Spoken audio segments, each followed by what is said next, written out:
கிறிஸ்துவுக்குள் பிரியமானவர்களே, கர்த்தராகிய இயேசு கிறிஸ்து நாமத்தில் உங்களுக்கு வாழ்த்து தெரிவித்துக் கொள்கிறேன். இந்த புதிய நாளிலும் அப்பா உங்களை புதிய நன்மையினாலும் புதிய கிருபையினாலும் உங்கள் ஒவ்வொருவரையும் ஆசீர்வதிப்பாராக. நீங்க இந்த காலத்துல அவமானத்தையும் நிராகரிப்பையும் தோல்வியையும் சந்தித்து கொண்டிருக்கிறீங்களா? என் வாழ்க்கையில ஏன் இப்படி நடக்குதுன்னு சொல்லி மனம் நொந்து போயிருக்கிறீங்களா? இன்று அப்பா உங்களிடம் தான் பேசுறாங்க.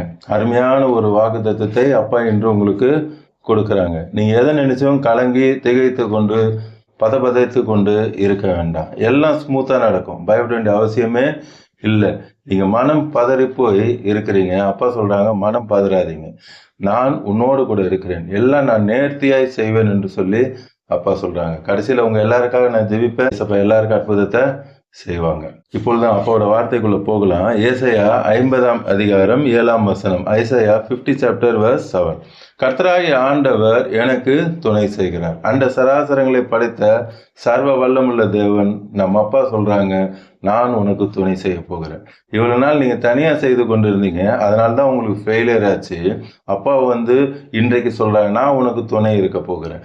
இனி நீ எங்க போனாலும் நான் கூட வருவேன். நான் உங்களுக்கு துணையாய் இருந்து உங்களுக்கு எல்லா அற்புதங்களையும் செய்வேன் என்று சொல்லி சொல்றாங்க. ஆகையால் நான் வெட்கப்படேன். இனி நீங்க வெட்கப்பட வேண்டிய அவசியமே இல்லை. இவ்வளவு நாள் எந்தெந்த இடத்துலலாம் வெட்கப்பட்டீங்களோ அப்பா அந்த வெட்கத்தை எல்லாவற்றையும் மாற்றி போட வல்லமையுடைய தேவனாக இருக்கிறார். நான் வெட்கப்பட்டு போவதில்லை என்பதை அறிந்திருக்கிறேன். ஆதலால் என் முகத்தை கற்பாரை போல ஆக்கினேன். இவ்வளவு நாள் அழுது கொண்டு இருக்கிற முகமாக இருந்துச்சு, தலை குனிந்து போகிற முகமா இருந்துச்சு. இனி கம்பீரமாய் இருக்கிற முகமாக அப்பா இந்த காலை நேரத்துல உங்களுக்கு மாற்றுவேன் என்று சொல்கிறார். 9ஆம் வசனத்துல பாத்தீங்கன்னாலும் அப்பா அதே தான் சொல்லுவாங்க. கர்த்தராகிய ஆண்டவர் எனக்கு துணை செய்கிறார். ஆகையால் நான் வெட்கப்படேன், வெட்கப்பட்டு போவதில்லை என்பதை அறிந்திருக்கிறேன் என்று சொல்லுகிறார். ஏசாயா 41ஆம் அதிகாரம் 13ஆம் வசனம். Isaiah 41 chapter verse 13. அப்பா சொல்றாங்க உங்களை பார்த்து, உன் தேவனா இருக்கிற கர்த்தராகிய நான். அப்ப எப்படி சொல்றாங்க? உன் தேவனா இருக்கிற கர்த்தராகிய நான் உன் வலது கையை பிடித்து. இவ்வளவு நாள் தனியா நடந்துட்டு இருந்தீங்கன்னு இப்பதான் அப்பா சொன்னாங்க. அப்பா சொல்றாங்க, இனி நீங்க தனியா நடப்பதில்ல, உங்களுடைய வலது கையை அப்பா பிடித்து கொண்டு அப்பா சொல்லுகிற வார்த்தையை கேளுங்க, பயப்படாது.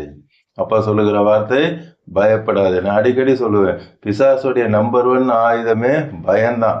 ஒரு மந்திரவாதி சொன்னாரு, அவங்க எந்த காஸ்டா இருந்தாலும் சரி, யாரு கும்பிட்டாலும் சரி, ஒருத்தருக்கு பயம் இல்லைன்னா அவங்களால மந்திர தந்திரம் செய்ய முடியாதான் அவங்களுக்கு விரோதமாக. அதனாலதான் அப்பா சொல்றாங்க, பயப்படாதீங்க. எந்த சிச்சுவேஷனை குறித்தும் பயப்படாதீங்க. ஏன்னா உங்க கூட யார் இருக்கா? அப்பா இருக்காங்க. வேதத்துல 365 வாட்டி பயப்படாதேன்னு அப்பா ஏன் சொல்லியிருக்காங்க? வருஷத்துல 365 நாள் இருக்கு. ஒரு நாளைக்கு ஒரு வாட்டி நீங்க கணக்கு பார்த்தாலும் 365 வாட்டி அப்பா எழுதி வச்சிருக்கிறாங்க. இன்றில இருந்து எதை குறிச்சு நீங்க பயப்படாதீங்க. இது நான் சொல்லுகிற வார்த்தை இல்ல, உங்களுடைய அப்பா சொல்லுகிறார். பாருங்க, உன் தேவனா இருக்கிற கர்த்தராகிய நான் உன் வலது கையை பிடித்து அப்பா சொல்றாங்க, பயப்படாதே, நான் உனக்கு துணை நிற்கிறேன் என்று சொல்றாரு. அடுத்த வசனம் பாருங்க. யாக்கோபு என்னும் பூச்சியே, இஸ்ரவேலின் சிறு கூட்டமே, நீங்க நினைச்சு நான் எங்க குடும்பத்திலே நான் தான் ரொம்ப தாழ்ந்தவன், மற்ற எல்லாரும் நல்லா இருக்காங்க, பணத்திலையும் சரி, அவங்களுடைய வசதியிலையும் சரி, அவங்களுடைய வேலையிலையும் சரி, எல்லாவற்றிலும் அவங்க வசந்த நிலைமையில இருக்காங்க, நான் ரொம்ப தாழ்மையா இருக்கிறேன் அப்படின்னு சொல்லி நீங்க நினைத்து கொண்டிருக்கலாம். உங்களுக்கு தான் அப்பா சொல்லலாம், நீங்க சிறு கூட்டமா இருக்கன்னு நினைக்கலாம். உங்க வேலை ஸ்தலத்திலயும் சரி, மற்ற அடுத்தவங்களுக்கே ப்ரொமோஷன் இன்க்ரிமெண்ட் எல்லாம் கிடைச்சிட்டு இருக்கு, நான் இன்னும் அப்படியே தான் இருக்கிறேன் அப்படின்னு சொல்லி நீங்க நினைத்து கொண்டு இருக்கலாம். இப்படி எந்த காரியத்துல வேணாலும் நீங்க அப்படி நினைத்து கொண்டு இருக்கலாம். அப்பா சொல்றாங்க உங்களை பார்த்து தான், சிறு கூட்டமே பயப்படாது. திருப்பியும் அப்பா சொல்றேன், பயப்படாது. பயம்தான் பிசாசுடைய ஆயுதம். அதனால அப்பா சொல்றேன், எதை குறிச்சு நீங்க பயப்படாதீங்க, பயப்படாது, நான் உனக்கு துணை நிற்கிறேன் என்று கர்த்தரும் இஸ்ரவேலரின் பரிசுத்தருமாகிய உன் மீட்பர் உரைக்கிறார். உன் மீட்பர், உங்களை மீட்டெடுக்கிற அப்பா சொல்றாங்க, பயப்படாதீங்க, நான் உங்களுக்கு துணை நிற்கிறேன், நிச்சயமா நான் உங்களுக்கு அற்புதத்தை செய்கிறேன். சங்கீதம் 63ஆம் அதிகாரம் 7வது வசனம். Psalm 63 chapter verse 7. நீர் எனக்கு துணையா இருந்ததினால் உமது செட்டைகளின் நிலையிலே களி கூறுகிறேன், சந்தோஷப்படுகிறேன். அப்பா உங்களை சந்தோஷப்பட வைக்க போறாங்க. ஏன்? அப்பா உங்களுக்கு துணையா இருக்கிறதுனால. அப்பா உங்களை சந்தோஷ களி கூற பண்ண போறாங்க. இன்னொரு வசனம், சங்கீதம் 40ஆம் அதிகாரம் 17ஆம் வசனம். Psalms 40 verse 17. நான் சிறுமையும் எளிமையுமானவன், கர்த்தரோ என் மேல் நினைவா இருக்கிறார். திருப்பி திருப்பி அப்பா சொல்ல, நான் சிறுமியா இருக்கிறேன், எனக்கு ஒன்றும் தெரில, எனக்கு ஒன்றும் தெரில, மற்றவங்களாம் நல்லா இருக்காங்க, நான் மட்டும் ஏன் இப்படி இருக்கேன், இப்படியே சொல்லிட்டு இருக்காதீங்க. உங்களை தான் அப்பா நேசிக்கிறாங்க, எல்லாரையும் நேசிக்கிறாங்க. இப்படி யாரெல்லாம் வந்து ஒரு இன்ஃபீரியாரிட்டி காம்ப்ளெக்ஸோடு கூட உங்களையே நீங்க தாழ்த்தி கொண்டு அப்படி இருக்கிறீங்க பார்த்தீங்களா, அப்பா சொல்றாங்க, இன்னைக்கு உங்க சிச்சுவேஷன் உங்க கண்ணுக்கு முன்பாக நீங்க போறதா இருக்கிறீங்க, கீழே தான் இருக்கிறீங்க. அப்பா சொல்றாங்க, நான் உங்களை வாளாக்காமல் தலையாக்குவேன். எல்லாருக்கும் முன்பாக அப்பா உங்களை உயர்த்தி வைத்து உங்களை நான் ஆசீர்வதிப்பேன் என்று சொல்றாங்க. பாருங்க, இங்கேயும் அதே தான் சொல்றாங்க. கர்த்தரோ என் மேல் நினைவா இருக்கிறார். உங்க மேல அப்பா நினைவா இருக்கிறார். நீங்க நினைச்சிட்டு இருக்கீங்க எல்லாரும் என்ன மறந்துட்டாங்க அப்படின்னு நினைச்சிட்டு இருக்கிறீங்க. எங்க அப்பா சொல்றாங்க, உங்க மேல அப்பா நினைவா இருக்கிறாங்க. 24/7 365 days அப்பா உங்க மேல நினைவா இருக்காங்க, நினைவா இருக்கிறார். தேவரீர் என் துணையும் என்னை விடுவிக்கிறவருமா இருக்கிறீர். அவரே தான் துணை, அவரே தான் விடுவிக்கிறவராக இருக்கிறார். நீங்க முழுவதுமாக அவரை நம்பினீங்கன்னா அவரே உங்களுக்கு துணையா இருந்து அவரை விடுவிப்பார். விசுவாசம், அப்பா மேல விசுவாசம் வைங்க. ஆமா, அப்பா என் கூட தான் இருக்காங்க. இன்னைக்கு அப்பா சொல்லிட்டாங்க, என் வலது கையை அப்பா பிடிச்சிட்டாங்க, இனி எனக்கு அப்பா தான் ஹெல்ப் அப்படின்னு சொல்லி நீங்க விசுவாசத்தோட இருக்கும் பொழுது அப்பா உங்களுக்கு அற்புதம் செய்யறதை நீங்க பார்க்க முடியும். கடைசியா ஒரு வசனம் பார்த்து நம்ம ஜெபிக்கலாம். Zephaniah 3:19 செஃபனியா 3rd chapter verse 19. இதோ அக்காலத்திலே உன்னை சிறுமைப்படுத்தின யாவரையும் தண்டிப்பேன். உங்களை யாராவது சிறுமைப்படுத்திட்டாங்களா, உங்களுக்கு விரோதமா மந்திர தந்திரம் செஞ்சுட்டாங்களா, உங்களுக்கு விரோதமா பொய் குற்றச்சாட்டு சொல்லிட்டு இருக்கிறாங்களா, உங்களை குறித்து அவதூறு சொல்லிட்டு இருக்கிறாங்களா, உங்களுக்கு விரோதமா என்ன செய்து கொண்டு இருந்தாலும் சரி, நீங்க கவலைப்படவே வேண்டாம். அவங்கள தண்டிக்கிறது அப்பா தண்டிப்பாங்க. பழி வாங்குதல் கர்த்தருக்குரியது என்று சொல்லியிருக்காங்க. அந்த காலை நேரத்துல யாரையும் நம்ம ரிவெஞ்ச் எடுக்க வேண்டிய அவசியமே இல்லை. அவர் பார்த்துப்பார். என் புள்ள மேல நீ கை வச்சிட்டியான்னு சொல்லிதான் அப்பா வருவாங்க. ஏன்னா அப்பாவோட வார்த்தை சொல்றாரு, யுத்தம் கர்த்தருடையது, நீங்க சும்மா இருப்பீங்க, நீங்க சும்மா இருங்க, பைபிளை படிச்சுட்டு ஜெபம் பண்ணிட்டு அப்பாவை தேடிக்கொண்டு இருங்க, அவர் உங்களுக்காக யுத்தம் பண்ணுவார். அவங்க என்ன வாலாட்டினாலும் சரி, ஒரு நாள் உங்களுக்கு முன்பாக வந்து என்னை மன்னிச்சிருங்க, நான் தெரியாம பண்ணிட்டேன் சொல்லி அவங்க மன்னிப்பு கேட்பாங்க.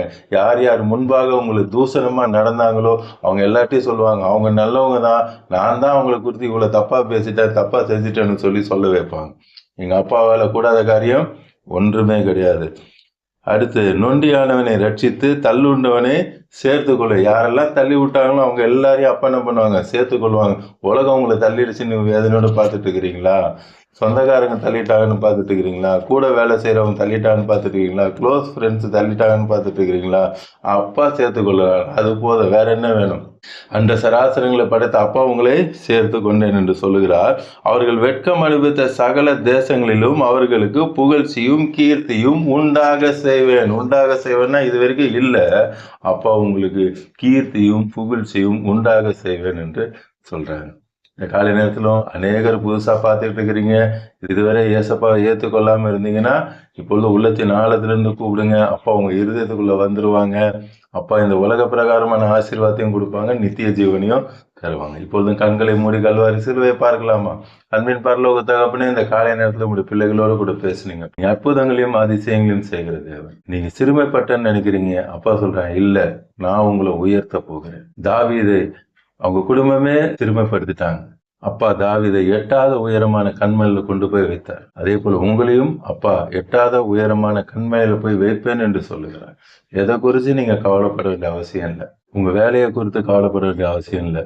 சரி, எனக்கு வேலையே கிடைக்கல, எனக்கு நல்ல வேலை கிடைக்கணும் அப்படின்னு சொல்லி பார்த்துக்கிட்டு இருக்கீங்க. உங்களுக்கும் அப்பா அருமையான வேலையை இந்த தினத்துல கொடுக்க போறாங்க. நீங்க எதிர்பார்த்ததோட சூப்பர் வேலையை அப்பா உங்களுக்கு கொடுத்து உங்களை ஆசீர்வதிக்க போறாங்க. இப்போ நல்ல வீடு இல்லையேன்னு சொல்லி வேதனையா பார்த்துட்டு இருக்கிறீங்க, அப்பா உங்களுக்கு அருமையான ஒரு வீட்டை இப்பொழுது உண்டு பண்ணி தராங்க. நீங்க எதிர்பார்த்து கூட இருக்க மாட்டீங்க, இப்படி ஒரு வீடு எனக்கு கிடைக்குமா, அப்படிப்பட்ட வீட்டை கொடுத்து அப்பா உங்களை ஆசீர்வதிக்க போறாங்க. உங்க பிசினஸ் டல் ஆயிடுச்சுன்னு சொல்லி வேதனையோட பாரு, அப்பா சொன்ன வார்த்தையை கேட்டீங்கல்ல, நீங்க வெக்கப்பட மாட்டீங்க. அப்பா உங்களை உயர்த்தி வைத்து உங்களை ஆசீர்வதிப்பேன் என்று சொல்லுகிறார். யார் முன்பாகவும் உங்களை தலை குனிந்து போக விட மாட்டேன் என்று சொல்றார். ஊரே பிசினஸ்ல டல்லா இருந்தாலும் உங்க பிசினஸ் மட்டும் அப்பா ஆசீர்வதித்து பழுகி பெருக பண்ணுவார். உங்களோடு கூட அப்பா இருக்கிறேன் என்று சொல்லுகிறார். என் பிள்ளைகளுக்கு திருமணம் ஆகவில்லையே, வயதாயிட்டே போதேன்னு கவலைப்பட்டு பார்த்து கொண்டிருக்கீங்க. உங்களுடைய பிள்ளைகளை திருமணத்தை நடத்துவது அப்பாவுடைய பொறுப்பு, அவருடைய பிள்ளை. நிச்சயமாக சீக்கிரத்துல காண ஒரு திருமணத்தை போல அவருடைய திருமணத்தை அப்பா நடத்த போறாங்க. குழந்தை பாக்கியம் இல்லைன்னு வேதனையோடு பார்த்துட்டு இருக்கீங்க. அப்பா உங்களுக்கு அருமையான குழந்தை பாக்கியத்தை சாமுவேலை போல 7 ஆசீர்வாதங்கள் நிறைந்த பிள்ளை அப்பா உங்களுக்கு கொடுத்து ஆசீர்வதிக்க போறாங்க. யார் யார் என்ன வியாதியோடு கூட பார்த்து கொண்டிருந்தாலும் இந்த தலைமுள்ள கரம் அவளை தொட்டு தெய்வீக சுகத்தை நீங்க கட்டளை அடங்கிறதுக்காக, இந்த தலைமுள்ளால சுகத்தை நீர் கொடுத்ததுக்காக கிரியேட்டிவ் மிரக்கிள்ஸ் இப்பொழுதே நடந்து கொண்டிருக்குப்பா. இல்லாத உறுப்புகள் உண்டாகி கொண்டிருக்கிறது.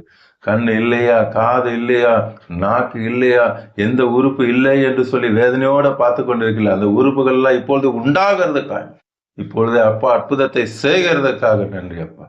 நாள் முழுதும் உடைய கரம் அவளோடு கூட இருந்து வழி நடத்துகிறதுக்காக நன்றி. பார்த்து கொண்டிருக்க கோடிக்கணக்கான நம்முடைய பிள்ளைகளை ரட்சித்து ஆசீர்வதிக்கிறதுக்காக நன்றி. இயேசுவின் நாமத்தில் ஜெபிக்கிறேன் நல்ல பிதா. ஆமென் ஆமென். தொடர்ந்து பாருங்க, அப்போட வார்த்தையை கேளுங்க, அநேகருக்கு ஷேர் பண்ணுங்க. எல்லோரும் ரட்சிக்கப்படட்டும், ஆசீர்வதிக்கப்படட்டும். மீண்டும் நாளை புதிய வாக்குத்தத்த வார்த்தையோடு கூட உங்களை சந்திக்கிறேன். அப்போ உங்களையும் உங்கள் குடும்பத்தையும் அளவில்லாமல் ஆசீர்வதிப்பாராங்க. ஆமென்.